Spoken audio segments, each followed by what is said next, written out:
लेकिन क्या आने वाली पीढ़ियां कंप्यूटर खाएंगी, आने वाली पीढ़ियां रोड खाएंगी, आने वाली पीढ़ियां मोबाइल खाएंगी, आने वाली पीढ़ियों को शुद्ध हवा चाहिए, शुद्ध पानी चाहिए और शुद्ध भोजन चाहिए। और ये तीन चीज जो सरकार शुद्ध नहीं दे सकती, ये उसकी नाकामी है। तो दुनिया में एक धर्म थे तो थोड़ी कम शांति थी, दो धर्म हो गए तो ज्यादा शांति हो जानी चाहिए, तीन धर्म हो गए तो और शांति हो जानी चाहिए, चार धर्म हो गए तो और शांति हो जाना चाहिए, इतना सारा धर्म होगा तो हर जगह शांति ही शांति होनी चाहिए। जब इस शांति के दूत यहां पर आ रहे हैं तो फोर्स की क्या जरूरत है? इसका मतलब फोर्स को इस बात का अंदेशा रहता है कि धार्मिक लोग हैं, पता नहीं कब बवाल कर देंगे। होनी चाहिए भाई। ये धार्मिक लोग हैं, पता नहीं कब बवाल कर देंगे कि मैं ईमानदार हूं, मेरा बगल वाला पता नहीं चोरी कर लेगा। उसके बगल वाला भी यही सोच के ताला लगाता है। पूरे गांव के लोग ताला इसे लगा रहे हैं कि मैं ही एक ईमानदार हूं, अब पूरा गांव में ताला लगा है। आज के मंच का उद्घाटन करने वाले हमारे सम्मानित शंभू प्रसाद बौद्ध जी और आज के विशिष्ट वक्ता सम्मानित प्रोफेसर विजय बहादुर जी, और बहुत ही नपी तुली सारगर्भित तरीके से बातें रख रहे थे सम्मानित इंजीनियर शैलेंद्र कुमार सिंह जी। कहते हैं कि दिल्ली बड़ी दूर है, लेकिन अब दिल्ली यहीं चले आए तो कहां दूर है। तो शैलेंद्र जी दिल्ली से आ गए हैं, इसके लिए स्वागत अभिनंदन आपका है। और जनार्दन जी हमारे मंच पे बैठे हुए हैं, जो काफी पुराने साथी लोग हैं, शुरुआतों से ही लगे हुए हैं लोग, और बहुत सारा निखार भी मैंने देखा है, क्योंकि सुन भी रहा था, काफी भी जांच रहा था कि कौन क्या हुआ है अब तक इतना दिनों में। और हमारे मंच पर एक बड़े ही सधे हुए जिलाध्यक्ष रोहित कुमार जी, ये सब अवसर है अपने आप को आगे बढ़ाने का, और आप लोग अपनी जिम्मेदारियों को लेकर बहुत अच्छे से आगे बढ़ रहे हैं। और सम्राट अशोक क्लब के gold doctor RP Maurya ji, जो सारी परिस्थितियों में इस मिशन को बड़ी तेजी से जितना संभव अपना 100% देने की कोशिश कर रहे हैं, इसके लिए मैं सम्राट अशोक क्लब की तरफ से आपका अभिनंदन स्वागत करता हूं। और हमारे बीच हम लोगों के प्रथम दिन के साथी, हम लोगों से पहले के ही साथी एसएसपी के राष्ट्रीय अध्यक्ष सम्मानित सत्यनारायण मौर्य जी, जो हमारे बीच बैठे हैं बड़ी शालीनता के साथ सबको सुन रहे हैं। आनंद कुशवाहा जी, और इसके यहाँ के जो लाट समिति है उसके अध्यक्ष लक्ष्मण सिंह जी, काशीनाथ जी और प्रिंस कुमार मौर्य, और तमाम उन सारे लोगों को अभिनंदन स्वागत करता हूं जिन्होंने इस कार्यक्रम को सफल बनाने में अपने जाने अनजाने में जो मदद की है। और इतना शानदार गेट जो आप लोगों ने बनाया है, अक्सर मैं कहता हूं कि आप इतिहास का छात्र बनने के साथ साथ इतिहास का पात्र भी बनने की कोशिश कीजिए। तो आज यह ठकुरा गांव भी इतिहास का पात्र बन गया है।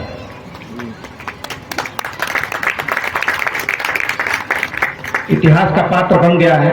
और डॉक्टर धनंजय जी को और अशोक जी को, जिन्होंने भूमिदान देकर के उसके पिलर को खड़ा किया है, आप दोनों का भी स्वागत अभिनंदन है। और जितने भी लोग ये वर्दी में घूम रहे हैं, मैरून कलर का चक्र लगा हुआ, आप सभी लोगों का स्वागत करता हूं। देख के मुझे खुशी हो रही है। शायद मैं जब इस गांव में आया रहा होऊंगा तो शायद आप लोगों का जन्म भी हुआ होगा कि नहीं पता नहीं, शायद अनुमान लगा रहा हूँ, शायद जन्म नहीं हुआ होगा, क्योंकि सबकी उम्र 20-25 के अंदर ही है। तो बहुत ही अच्छा लग रहा है देख करके इस शानदार को गेट को देखा हमने तो आज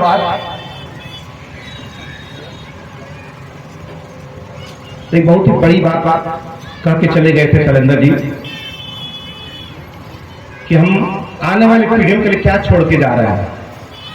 उसका उदाहरण पानी से दे रहे थे कि हमको पूर्वज हमारे तालाब छोड़कर गए थे, नहर छोड़कर गए थे, एकदम ऊपर पानी छोड़कर गए थे, और आज के बच्चे पॉलिथीन की टंकी में नहा रहे हैं। ये हमारे पूर्वजों ने हमें बगीचा दिया था, अब किसी गांव में बगीचा रहा नहीं, और सारे बगीचे कट के बिल्डिंग में बदल गए हैं। जीटी रोड के किनारे सब पेड़ हुआ करते थे जो अशोक ने लगवाया, आज वो सारे पेड़ काट करके रोड बन गए। तो हम आने वाली पीढ़ियों को बढ़िया रोड दे सकते हैं, बढ़िया मशीन दे सकते हैं, बढ़िया मोबाइल दे सकते हैं, बढ़िया कंप्यूटर दे सकते हैं, लेकिन क्या आने वाली पीढ़ियां कंप्यूटर खाएंगी? आने वाली पीढ़ियां रोड खाएंगी? आने वाली पीढ़ियां मोबाइल खाएंगी? आने वाली पीढ़ियों को शुद्ध हवा चाहिए, शुद्ध पानी चाहिए और शुद्ध भोजन चाहिए, और ये तीन चीज जो सरकार शुद्ध नहीं दे सकती, ये उसकी नाकामी है। और सम्राट अशोक का शासन मानव कल्याणकारी नहीं था, लोक कल्याणकारी था। लोक में सब आते हैं, पेड़ पौधे सब। तो आज अभी मानव की चिंता खाई जा रही है, अभी मानव को चिकित्सा ठीक से नहीं मिल रही है, तो पशुओं की बात कौन कर रहा है? तो आज जिस परिवेश में रह रहे हैं हम लोग,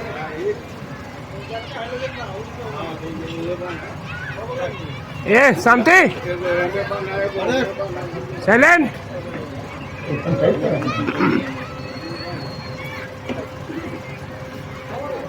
इस धरती पर जितना जानवरों ने इंसान को नहीं काटा होगा, जितना जानवरों ने इंसान को नहीं मारा होगा, उससे ज्यादा इंसानों ने इंसान को काटा और मारा है। तो हमें लगता है कि सांप से खतरा है, मुझे हमें लगता है कि कुत्ते से खतरा हमें है, लेकिन कितने कुत्तों के काटने पर लोग मर गए, कितने सांपों के काटने से लोग मर गए हैं, लेकिन इंसान ने काट काट के कितने लोगों को मारा, इसकी कोई सीमा नहीं है। लोग कहते हैं कि मजहब नहीं सिखाता आपस में बैर रखना, लेकिन मैं कहता हूं कि मजहब नहीं सिखाया है आपस में बैर रखना।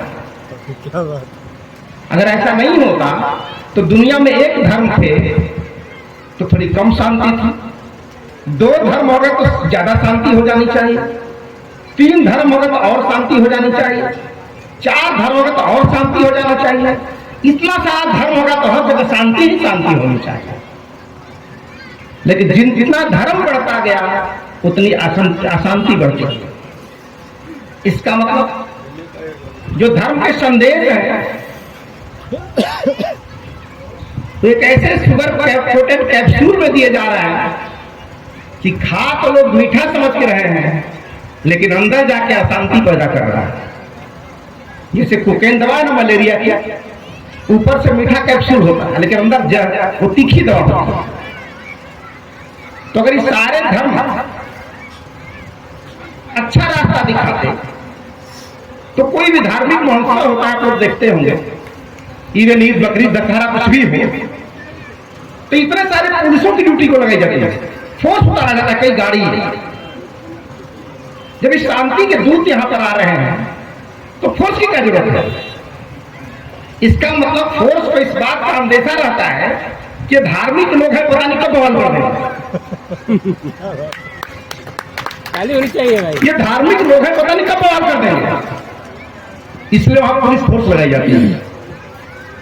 काश पुलिस को इस बात का सुकून होता कि धार्मिक लोग हैं, कभी अशांति नहीं फैला सकते, तो शायद वहां प्रशासन की ड्यूटी की जरूरत ही नहीं होती।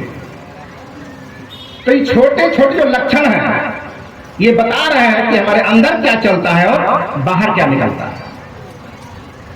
तो सुनने में बड़े खराब लग रहा होगा, लेकिन यकीन मान लीजिए मजहब नहीं सिखाया आपस में बैर रखना।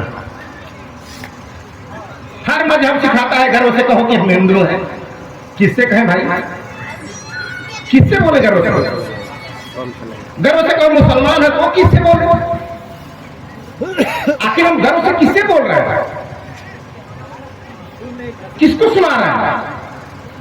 जैसे किसी गांव में कोई ताला लगाता है तो किसके डर से ताला लगाता है? कि गांव में मैं अकेला एक ईमानदार रहता हूं, सारे पड़ोसी मेरे चोर हैं, पता नहीं कौन चुरा लेगा, तो ताला लगा देता है। अब उसके बगल वाला अपने घर में का ताला क्यों लगाता है? वो भी यही सोचता है कि मैं ईमानदार हूं, मेरा बगल वाला पता नहीं चोरी कर लेगा। उसके बगल वाला भी यही सोच के ताला लगाता है। पूरे गांव के लोग ताला इसे लगा रहे हैं कि मैं ही एक ईमानदार हूं, अब पूरा गांव में ताला लगा है। इसका मतलब हर पड़ोसी से डर रहा है। भारत को पाकिस्तान से खतरा है और पाकिस्तान को भारत से खतरा है। अब खतरनाक कौन है दोनों में? पड़ोसी खतरनाक है कि हम खतरनाक है? इसका मतलब कि हर इंसान चोर है, लेकिन अपने को चोर मानने को तैयार नहीं। और भगवान बुद्ध का धर्म, अशोक का धर्म अपने से शुरू होता है, खुद से शुरू होता है। जब खुद के अंदर पंचशील का प्रभाव होगा, खुद के अंदर त्रिशण का प्रभाव होगा, तो जहां डाल डाल कर सोने की चिड़िया करती है बसेरा, वो भारत देश है मेरा। जहां आसमान से बातें करते मंदिर और शिवालय, जहां किसी नगर पर किसी द्वार पर कोई न ताला डाले। ये गीत लिखी गई हुई जब जिस युग की कल्पना करके, जिसे कवि ने लिखा होगा इस गीत को, कि जहां किसी नगर में किसी द्वार पर कोई न ताला डाले, वो कौन से काल की कल्पना कर रहा था? तो ये दावे कैसे कहा जा सकता है कि उस सम्राट अशोक का ही काल था जब ताले नहीं पड़ते थे। तो ताले क्यों नहीं पड़ते थे? क्योंकि जो पंचशील हमारे अंदर दौड़ रहा है वही पंचशील मेरे पड़ोसी में दौड़ रहा है। इसका मतलब त्रिशण और पंचशील गली गली घर घर में हुआ करते थे, जिसको बाद में 3-5वां कह दिया गया। ये 3-5 करने वाला आदमी है, 420 है। यानी आपकी संस्कृति को नष्ट करने के लिए बिना विषमतावादी लोगों ने उस भाव को ही बदल दिया। 3-5 का मतलब त्रिशण पंचशील होता था, और आज 3-5 का मतलब हेरी फेरा फेरी करना होगा। यानी शब्दावली वही रखी गई, भावार्थ बदल लिए गए। ये सभी कोई कह रहा था कि क्या बदलाव की बात कर, थोड़ा भूल गया मैं। तो शब्द केवल बदल दिए जाते हैं। अब अभी बोला जाए कि नीति आयोग की स्थापना किसने किया है? नीति आयोग की स्थापना किसने किया होगा? तो सब बोलेंगे नरेंद्र मोदी। इन्होंने स्थापना किया। जबकि इसका नाम क्या था पहले? उसका नाम था योजना आयोग। तो चीज वही चल रही, शब्दावली बदल के खुद संस्थापक बन गए। रोड वही आ रही थी, तामलुक से पेशावर तक, कलकत्ता से पेशावर तक वही रोड आ रही थी, लेकिन उसी रड़वा को किसी ने जीटी रोड लिख दिया, किसी ने मुगले शहीद आजम लिख दिया, किसी ने जीटी रोड लिख दिया। माने रोड वही रहा, जैसे से लोग आते गए शब्द को बदलते चले गए। धमार है। तो दुनिया शब्दों से बदलती, चीज वही रह जाती है। उसी तरह तीसरा और पंचशील 3-5 करना वही रह गया, लेकिन भावार्थ इसके पीछे बदल दिया गया।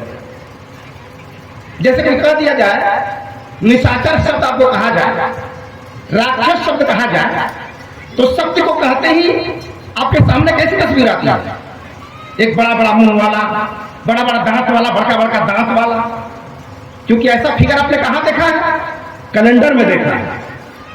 तो क्या आपने कभी निशाचर देखा है? तो कैसे जान के कैसा ही होता है? आपने कभी राक्षस देखा है? तो नहीं देखा तो कैसे जाने कि राक्षस ऐसा ही होता है? इसका मतलब पहले राक्षस का एक फोटो लाया गया, उसके दिमाग आपके दिमाग की प्रोग्रामिंग की गई। अब आप राक्षस शब्द बोलते ही, निशाचर शब्द बोलते ही वो फिगर आपके दिमाग में आया नहीं, डाला गया। तो कभी कभी ऐसा होता है कि शब्द वही रहते हैं, भावार्थ बदल दिया जाता है, और कभी ऐसा होता है कि शब्द बदल दिया जाता है, भावार्थ बदल जाता है।